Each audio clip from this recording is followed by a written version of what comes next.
जो प्रोग्राम है 26 तारीख का, 26 जून मई का, 26 मई का, जून का भी आओगा, जून में भी 26 आओगी, अभी तो मई आओगी, पहले जुलाई भी आओगी। जुलाई में इन्हीं के कार्यकाल में ये कारगिल युद्ध हुआ था, उसका भी 26 तारीख में हुआ था, जुलाई में हो गया था। किसान यहाँ पे अपना मई में 26 तारीख को 6 महीने हो जाएंगे, तो ये निर्णय लिया है कि काला दिवस, ब्लैक डे, इसको मनाएंगे। झंडा, काला झंडा रहेगा, वो घर के ऊपर भी लगेगा, वो ट्रैक्टर पे भी लगेगा, वो गाड़ी के ऊपर भी लगेगा। जहाँ पे भी किसान अपने खेत में, पेड़ पे, ट्रैक्टर पे, घर पे, अपने मोर्चों पे, जहाँ पे भी लगाएगा, कल काला झंडा लगेगा। सरकार का पूर्ण रूप से विरोध होगा। पुतले फूके जाएंगे, क्योंकि सरकार पिछले 6 महीने से किसान बैठी हुई है, उनकी बात नहीं सुन रही। यहाँ पे महिलाएं हैं, पुरुष है, नौजवान हैं, बेरोजगार हैं, पूरी किसानी जत्थेबंदी दिल्ली के चारों तरफ और भी पूरे देश भर में आंदोलनरत किसान हैं। सरकार नहीं मान रही। आगे की घोषणा भी होगी, आगे प्रोग्राम कैसे चलेंगे, कल ही सब मना के काले दिवस को, और आगे की अपनी तैयारी करो। जमीन बचानी है। जिस तरह से दवाइयाँ हॉस्पिटलों की तिजोरियों में गई, इंजेक्शन ब्लैकों में बिके, प्राइवेट हॉस्पिटलों के दरवाजे बंद रहे और जनता सड़कों पर मरी, यही हाल भूख में होने वाला है। सरकार हाथ छालेगी, अनाज गोदामों में बंद होगा, रोटी तिजोरी में बंद होगी, लोग भूख से तड़पेंगे। आंदोलन में अगर फैलिए आंदोलन हुआ तो यही हालात देश के होने हैं। समझ में आ गई होगी। अभी सब लोग अपना तैयार रहो, तैयारी करो। जब जरूरत हो, जब बुलवाए जाओगे आप मोर्चों पे, जिस तरह से अपने खेत की रखवाली करते हैं, इसी तरह से मोर्चों की रखवाली करो। यह आंदोलन चलेगा, एक दिन चलेगा, कितना लंबा चलेगा अभी इसमें कह नहीं सकते कुछ। आपने कहा सरकार बात नहीं कर रही, फिर आपने एक चिट्ठी लिखी संयुक्त किसान मोर्चा की ओर से। उसके बाद 12 विपक्षी दलों ने एक पत्र लिखा है भारत सरकार को कि आप किसानों से बात करिए, और उन्होंने हवाला दिया है कि जब आप मुख्यमंत्री थे गुजरात के, आप एमएसपी की मांग करते थे। मनमोहन सिंह जी को उन्होंने एक चिट्ठी लिखी थी कि किसानों को अगर एमएसपी मिलेगा तो वो पहले से ही तैयार रहेंगे, फसल लगाएंगे, देश में खाद्य सुरक्षा होगी। तो इस पर क्या लगता है आपको कि सरकार अब जल्द बात करेगी? ये 2011 का सब हुआ है, जब ये मुख्यमंत्री थे नरेंद्र मोदी।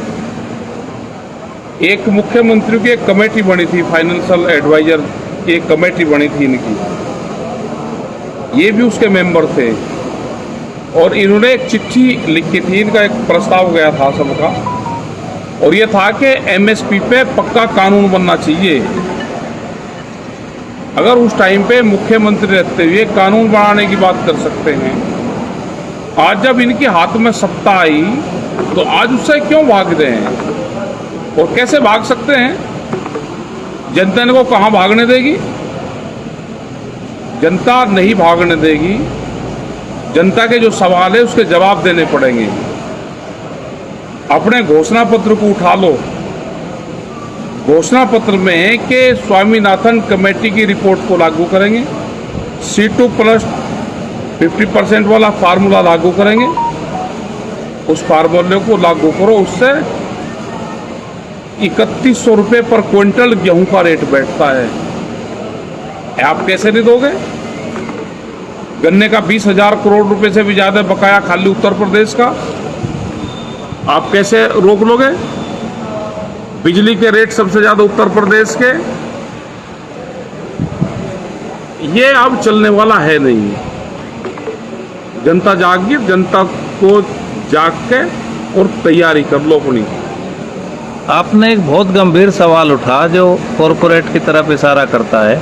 आप कहते थे कि अगर रोटी व्यापार का विषय नहीं है, रोटी को तिजोरी में बंद नहीं होने देंगे। अब आपने कहा कि अभी इस महामारी में दवाई, गैस और बेड ये तिजोरी में बंद हुए तो लोगों को मरना पड़ा और उसकी कीमत कई गुना चुकानी पड़ी। तो आने वाले समय पे अनाज में भी खतरा है। अनाज पर खतरे एक सर्वे देश में हुआ, जो बड़े घराने हैं इन्होंने कहा कि व्यापार किस चीज का करें, तो नया कॉन्सेप्ट निकल के आया कि भूख पे व्यापार करो, रोटी को बाजार की वस्तु बनाओ। रोटी बाजार की वस्तु नहीं, रोटी जरूरत की चीज है, उसको तिजोरी में बंद नहीं होने देंगे। यह आंदोलन चलता रहेगा जब तक हमारे सवालों का जवाब नहीं मिलेगा। ये आंदोलन हमारा जारी रहेगा। गरीब की रोटी तिजोरी में बंद नहीं होने देंगे। ये सवाल बिल्कुल वही है कि जिस तरह से दवाइयाँ तिजोरियों में बंद हुई, हॉस्पिटलों का किस तरह से दुरुपयोग हुआ, लोग सड़कों पर मरे, तो लोग भूख से ये स्थिति देश में ना आए, तो इसलिए ये आंदोलन चलेगा। और यहाँ पर लोग आ रहे हैं, बहुत लोग अपना घर, अपनी झोपड़ियाँ बहुत मजबूत तरीके से यहाँ पर बना रहे हैं। और जरूरत उस चीज़ की है कि आंदोलन में आने वाले लोग की सारी समझ पैदा करें, उसको देखें कि आज हालात क्या हो रहे हैं। घर में बैठने का नहीं, विचार करने की जरूरत है कि आपको विचार करना पड़ेगा कि आपके साथ में हो क्या रहा है। ये नहीं कि गन्ना किसान बच जाएगा। बहुत लोग कह रहे हैं कि जी गन्ने पर कोई प्रभाव नहीं पड़ता। जिस दिन कानून लागू हो जाएगा 280 रुपये का रेट उसी दिन होगा। तुरंत ये 45 रुपया कम होना है उसी दिन। हाथ उठाएंगे शुगर फैक्ट्रियां और हालात ये होंगे कि शुगर मिल पे किसान बुग्गी लेकर जाएगा, सोते उसको कीमतें वहीं मिलेगी। बहुत लोग सरसों वाले कहते हैं कि भाव ठीक मिल रहा। भाव सरसों के किसान को इसलिए ठीक मिल रहा है कि बाहर से जो पाम ऑयल आयात होता था वो अब की बार आंदोलन के दबाव में नहीं आया। यह आंदोलन खत्म होगा। ये इस तरह के अगर कानून ये रहा तो ये प्रॉब्लम आपके सामने आएगी जी। आप अपनी तैयारी करें और विचार करें इस पर। तो आखिरी बात यह है कि आपने अभी गन्ने की बात कही। आप कल के लिए जो ये आंदोलन है, ये अनोखा आंदोलन है, इसको लेकर बहुत चर्चा है मीडिया से लेकर सरकार तक, और आपने जो प्रश्न उठाए जाते हैं उसी तरीके से रणनीति बदली। किसान कल गांव और घर में आंदोलन कर रहे हैं, फिर भी सरकार उसको क्रिटिसाइज कर रही है कि देखो जमावड़ा हो रहा है। तो हर बात में किसान को टारगेट किया जाता है। इस पर भी आप कुछ कहना चाहेंगे सरकार के लिए? तो कहेगी सरकार, तो सरकार कहेगी इनको और कुछ धंधा नहीं मिला तो इन्हीं के नाम से कह दो, कोरोना के नाम से ही कह दो। इससे हताश होने की जरूरत नहीं है। घर पे झंडे लगाओ, बड़े बड़े झंडे लगाओ काले, और हताश होने की जरूरत नहीं है। ये संघर्ष है, ये युद्ध क्षेत्र है। युद्ध बातों से भी जीता जाता है, बातों से ही हताश करा जाता है। तो इसमें वो करने की जरूरत नहीं। बहुत एक सोशल मीडिया पे चलाया कि कल उसकी वो बुद्ध पूर्णिमा है। बुद्ध पूर्णिमा तिथि के हिसाब से है।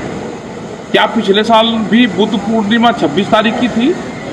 क्या उससे पहले भी 26 तारीख की थी? नहीं थी। वो तिथि के हिसाब से है। तो बुद्ध पूर्णिमा भी मनाएंगे। शुरुआत अपने मंचों की उसकी बुद्ध पूर्णिमा से करेंगे और उसके बाद में 10 बजे के बाद में ये प्रोग्राम शुरू होगा।